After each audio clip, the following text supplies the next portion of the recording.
Hello friends, welcome to my channel. আজকে আমি রান্না করব ট্যাংরা মাছ দিয়ে সিম আলুর তরকারি। এইভাবে ট্যাংরা মাছ দিয়ে সিম আলুর তরকারি রান্না করে খেয়ে দেখবেন, ভালো লাগে। এর মধ্যে আমি পেঁয়াজ ব্যবহার করব না, পেঁয়াজ ছাড়াই আমি এই তরকারিটা রান্না করব। তাহলে চলুন দেখে নিই ট্যাংরা মাছ দিয়ে সিম আলুর তরকারিটা আমি কিভাবে রান্না করব। প্রথমে আমি ট্যাংরা মাছগুলিকে হালকা একটু ফ্রাই করে নেব। তার জন্য কড়াইতে বেশ খানিকটা তেল গরম করে নিয়ে এর মধ্যে হলুদ আর লবণ দিয়ে মাখিয়ে রাখা ট্যাংরা মাছগুলি দিয়ে নেড়েচেড়ে ফ্রাই করে নিচ্ছি। তো ট্যাংরা মাছ ফ্রাই করতে সময় লাগে না, একদম কম সময় হয়ে যায়। ট্যাংরা মাছগুলি ফ্রাই করা হয়ে গেছে, এখন আমি এইগুলিকে নামিয়ে নেব।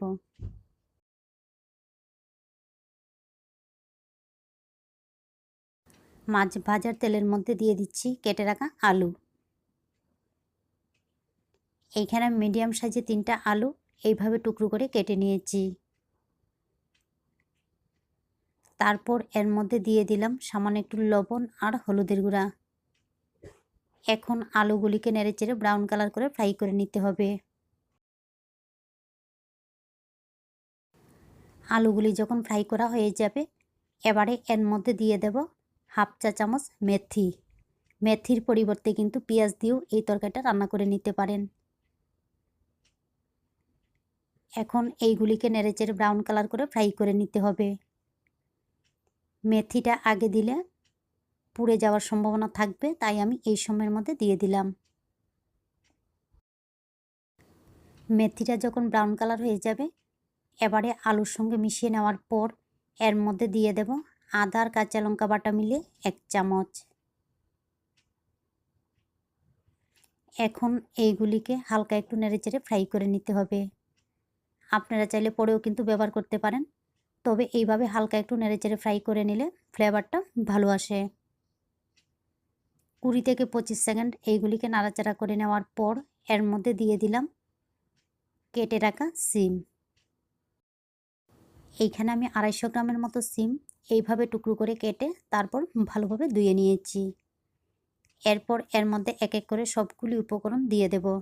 দিয়ে দিলাম হাফ চা চামচ লাল মরিচের গুঁড়া, হাফ চা চামচ জিরার গুঁড়া, হাফ চা চামচ ধনিয়ার গুঁড়া, আর দিয়ে দিলাম হাফ চা চামচ হলুদের গুঁড়া, পরিমাণ মতো লবণ। এখন সবগুলি উপকরণ ভালোভাবে মিশিয়ে নিতে হবে। আপনারা চাইলে এর মধ্যে 2 থেকে 3 চামচের মতো জল দিয়ে মশলাগুলিকে ভালোভাবে মিশিয়ে নিতে পারেন। তবে এর মধ্যে এই সময়ের মধ্যে বেশি জল ব্যবহার করবেন না, না হলে কিন্তু আবার ভালো লাগবে না। এইগুলিকে মিশিয়ে নেওয়ার পর কম আঁচে ঢাকনা দিয়ে রান্না করব। কম আঁচে ঢাকনা দিয়ে রান্না করে নেওয়ার পর দেখুন সবজিগুলি খুব সুন্দর ভাজা ভাজা হয়ে গেছে। এইভাবে কম আঁচে এইগুলিকে ঢাকনা দিয়ে রান্না করতে হবে। তারপর এর মধ্যে দিয়ে দেব জল। যে যেমন গ্রেভি রাখতে চান সেই অনুযায়ী জলের পরিমাণটা বাড়িয়ে কমিয়ে দিয়ে দেবেন। তবে এই রান্নার মধ্যে পাতলা ঝোল থাকলেও কিন্তু ভালো লাগে। এখন চুলার আঁচটা বাড়িয়ে দিয়ে গ্রেভিটা ফোটা পর্যন্ত অপেক্ষা করতে হবে। গ্রেভিটা ফুটে উঠলে এর মধ্যে দিয়ে দিলাম আগে থেকে ফ্রাই করে রাখা ট্যাংরা মাছ। আর আমি আবারও বলছি, আপনারা চাইলে কিন্তু পেঁয়াজ দিয়েও এই তরকারিটা রান্না করে নিতে পারেন। তবে এইভাবে মেথি ফোড়ন দিয়ে তরকারিটা রান্না করে খেয়ে দেখবেন, ভালো লাগে। এইগুলিকে মিশিয়ে নেওয়ার পর আবারও ঢাকনা দিয়ে রান্না করব, যতক্ষণ সিদ্ধ হতে সময় লাগে ততক্ষণ। প্রায় 10 থেকে 12 মিনিট পর ফিরে আসলাম। আমার সবজিগুলি সিদ্ধ হয়ে গেছে। এবারে এর মধ্যে দিয়ে দেব সামান্য একটু ধনিয়া পাতা কুচি।